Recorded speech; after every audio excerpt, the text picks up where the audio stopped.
Hey guys, welcome to another Rogue review, and today's game is Tales of Maj'Eyal, or as it's also known as, TOME. TOME's been around a few years now, and it's a more traditional roguelike, and it's based on an older roguelike called Tales of Middle-earth, which in turn is based on a few variations of Angband, so it's got quite a long lineage going back all the way to the early days of roguelikes. Though at its heart it's a traditional roguelike, TOME has a lot of features and enhancements that set it apart from other roguelikes. The base game is free and can actually be downloaded from their website. TOME has a donation system where you can donate money to the website, and that unlocks a few perks and extras for you in game. Also, you accumulate a kind of credit on your account which you can use to buy expansions, or you can just go to Steam and purchase the Steam version, which is very cheap. So TOME's main game mode is a campaign mode. There's a few other modes, but we'll have a look at them later. So how the game plays is basically there's an overarching story, and you're thrown in to several starting zones depending on which class you played or picked, or race you picked. The game plays out more or less the same. You'll eventually get onto this overland map, and there's several dungeons dotted around the overland, and they're always the same dungeons, but obviously they're also randomly generated. And you usually play these in some sort of sequence because they're all got a set level.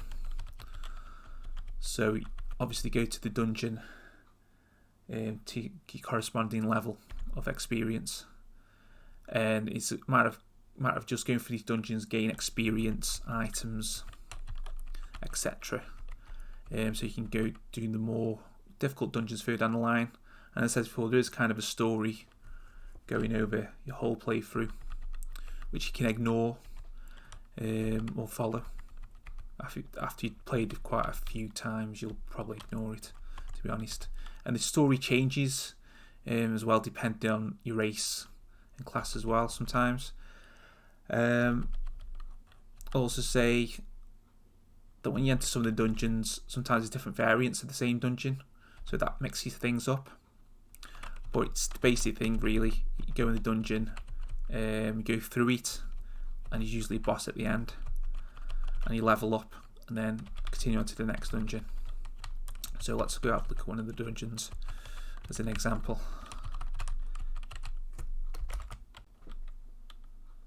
So just going in these easy dungeons, show you some basic play.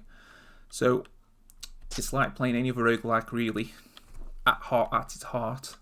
As in, you move sequentially in any direction and attack monsters, and depending on what class you picked will determine your playstyle. Now this game is a very action ability orientated game, and what I mean by that is, like most roguelikes, you just equip some items and hit things. Maybe you'll have a few spells to cast. This game has a lot of abilities in each class. I mean a lot. So if I look at the class I'm playing now, which is a brawler, which is kind of like a monk, melee brawler class. This is the skill screen. As you can see here, each one of these is a passive or active skill you can use. And there's quite a few. So if you're into builds, making different builds, this is the game, because there's a lot of different skills to choose from and you can never have them all. So, for example, the brawler, he has his melee abilities, like pugilism, finishing moves, and the brawler class has like a combo point system, so you accumulate combo points and then unleash skills. That's just one of the many types of different classes you can play, and there's quite a lot of different classes in this game. It's like defensive skills. There's a lot of cross skills which will be on different classes, like conditioning you'll find in a lot of the melee classes. Same with combat training, that's a very common class, but then you get unique skills, the class like unarmed training or the pugilism skills here. Also, you usually get like your own special line of skills for whatever race you picked, which adds, you know, like an extra layer of complexity and customization. The game is very stat heavy. There's loads of different stats in the game, so if you're into that, you'll love your stats. This is the game for you. The game features 6 core stats: strength, dexterity, constitution, magic, willpower, and cunning. These 6 core stats scale all your abilities, your damage and resists, but as well as them, you have a lot of substats. So have a look at a few of them. So you got your global speeds, movement speed, spell speed, attack speed, stuff like that. There's a ton of attack stats, accuracy, critical chance, physical, magical, mental damage. And there's all critical, speed, cooldowns, stats on top of them. Damage modifiers for critical, and resistances. There's penetration. There's also added damage from your items. You've got defense stats such as your armor stats, fatigue, hardness, armor, critical defense, range defense. There's a lot going on there. You've got saves, physical, spell, mental saves. There's resistances to elementals, so there's caps to that as well as status effect resistances. So there's loads of different things to look at. Itemization wise, this game is excellent. There is an extensive range of loot to find in the game. The itemization's very deep. You have a paper doll system with varying slots to put your items in. These range from armor, weapon, shield, there's jewelry. You also have a trinket slot, and interestingly you have a light source slot as well. Changing equipment in this game changes your appearance as well, which is great. I really like that in any roguelike. So for example, change my arm slot, when that chainmail, and back to the levels we went before. So your helmet, weapons and armor, etc. it'll change as you change your equipment. The loot itself has got like a coloured system for the rarity, and it's a bit like Diablo, so like your white items are trash, and then you got like your green, blue, purple, red, orange are the best usually. And you also have unique items which are yellow. Looking at the items themselves, you can see they have lots of different stats and numbers. It can be quite overwhelming, but if you're into itemization on your roguelikes, this is the game for you. There's lots of different things going on, as you can see. Lots of passive effects. Some have their own like active effects as well, which is cool. And there's different item types, such as different weapons, and the main weapons like a usual single-handed weapon, two-handed. You have staffs, ranged weapons. You also have an item called like a Mind Star, which is a psionic weapon, which are cool, which is like based off your willpower, where other weapons can be like based off your strength or your dexterity, depending on what stat you want raise up. Armor's similar. You have like light armor, which is more dexterity based, or heavier armor, which you need like more strength to equip, or the relevant skill. You also have, as I said before, you have like a trinket slot, which usually is like some sort of active ability, like a heal or a shield. There's a few different ones you can find.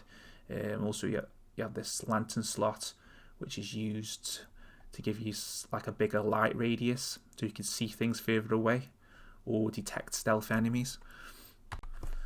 The gameplay in TOME is very tactical, and you really do have to think about what you're doing sometimes when you play the game, because you can be one shot a lot. For example, this is a rare monster, this bear here, and they can have like their own random set of abilities, And sometimes you need to learn what the abilities do, which is a big learning curve, to be honest. What kind of damage they do, what they can do to you. And you have to think sometimes about how you're going to fight monsters. I mean, you can go straight in and bash a monster like this. Just punch it. As you can see, some other monsters have just appeared as I punch that bear, and the bear just knocked me back a space. So I could do things like, for example, this character. I can use my stunning punch, my uppercut here. Or I could use this AoE punch, which won't be much use. I've got like this ability called Rush, which charges at the enemy. I also have some other abilities such as shielding, which can prevent damage. And I've got another bone armor here, which is another one that prevents damage. An ability here called Shatter Affliction, which gets rid of like any lots of different effects. And also have this ability, which is like a sustained ability called Striking Stance, which when I use it makes me use a move after every couple of attacks, like an attacking move, double strike. So what I could do here is just punch the hell out of this monster, rush to this ranged monster over here, kill that. And somehow this monster just got frozen. So I could use my AoE here to attack both these monsters. As you can see, my abilities go on cooldown, and this is another part of the game. You have to take into account everything's got cooldowns usually, and have to plan my attacks. So what I can do here, I've lost a bit of HP. Just put on a shield. Use my uppercut on the bear, kill it, and pick up them boots.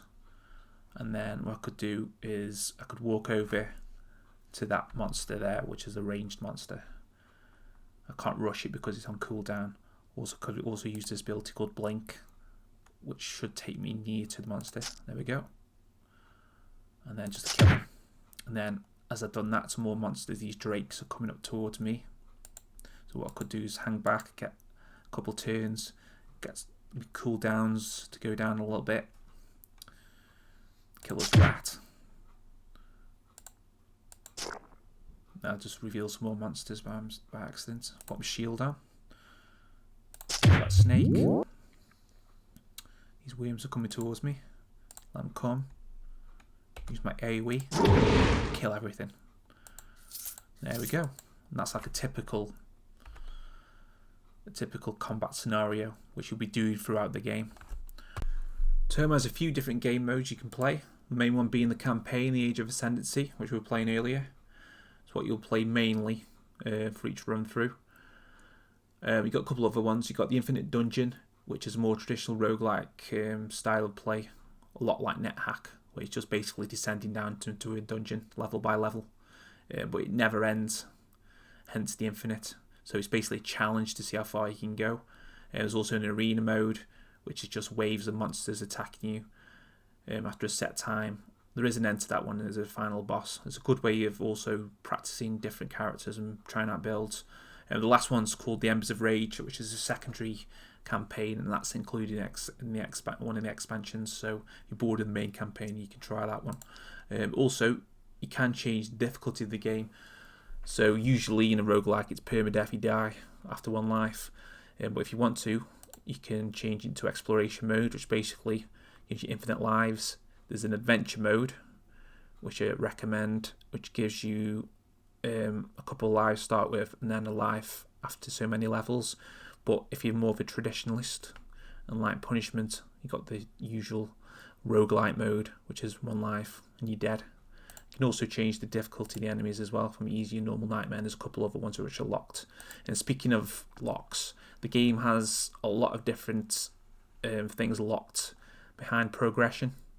So as you play the game, you can unlock different classes, different races. There's also different skill lines you can unlock, as well as the game modes themselves and some of the difficulties you can unlock. And it's up to you if you want to do that.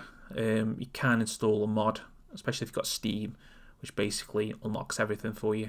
So if you want all the classes and races straight away, you can do that.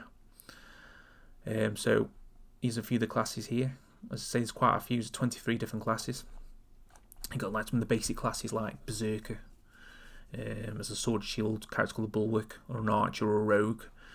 An archmage, which is just a mage. These are like basic characters, and you get some more exotic characters like the Oozemancer, which uses slime and mold as a weapon. You can like split itself into different copies and leave trails of ooze and stuff like that. That's pretty cool.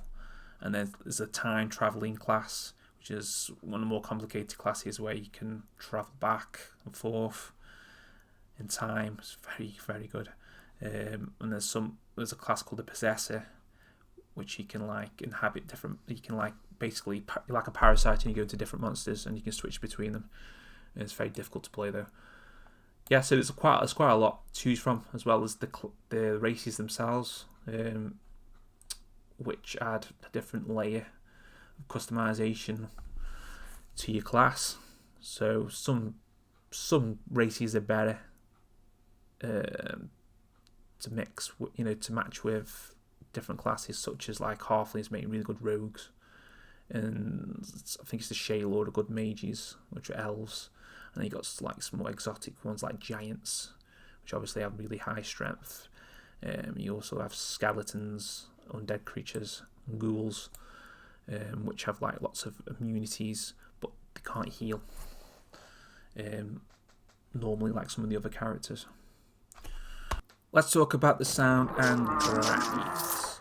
Always secondary in a roguelike, but we'll talk about it nevertheless. Basically, the sound is it's one of the worst things in the game. I mean, I've been playing it a fair few years now. I would have hoped they would have replaced the sound effects with something a bit more professional sounding. Especially in the monsters, they just make these really annoying grunts and squeaks and barks, which, to be honest, are a joke. So yeah, I hope one day they do change them, but it's been years now and they haven't, so I'm not holding my breath. The graphics are a bit hit and miss. Overall, I do like them, but they're a bit inconsistent, especially with the tiles and sprites. The sprites, some of the monsters and things look a bit goofy, where some of the other sprites are really well drawn. I can only think they've had several different artists doing the sprites, and maybe they need to update some of them, because, yeah, as I say, they're inconsistent. And the tiles, what can I say about the tiles? They seem to have like a grey stone tile, which they use way too much in some of the dungeons, and it's very similar to the tiles in Zangband, and I think that's where they're from. And it's used way too much in the game, but some of the other tiles, especially in the expansion content, is really well drawn and done. I just wish they'd update some of the grey dungeon tiles to something, a bit different, so I have to keep looking at the same thing when I go in some of the dungeons, because some of the dungeons look really samey because of that. While the graphics and sound is a minor play, really, I'm going to talk about my biggest gripe with this game, and that's difficulty spikes.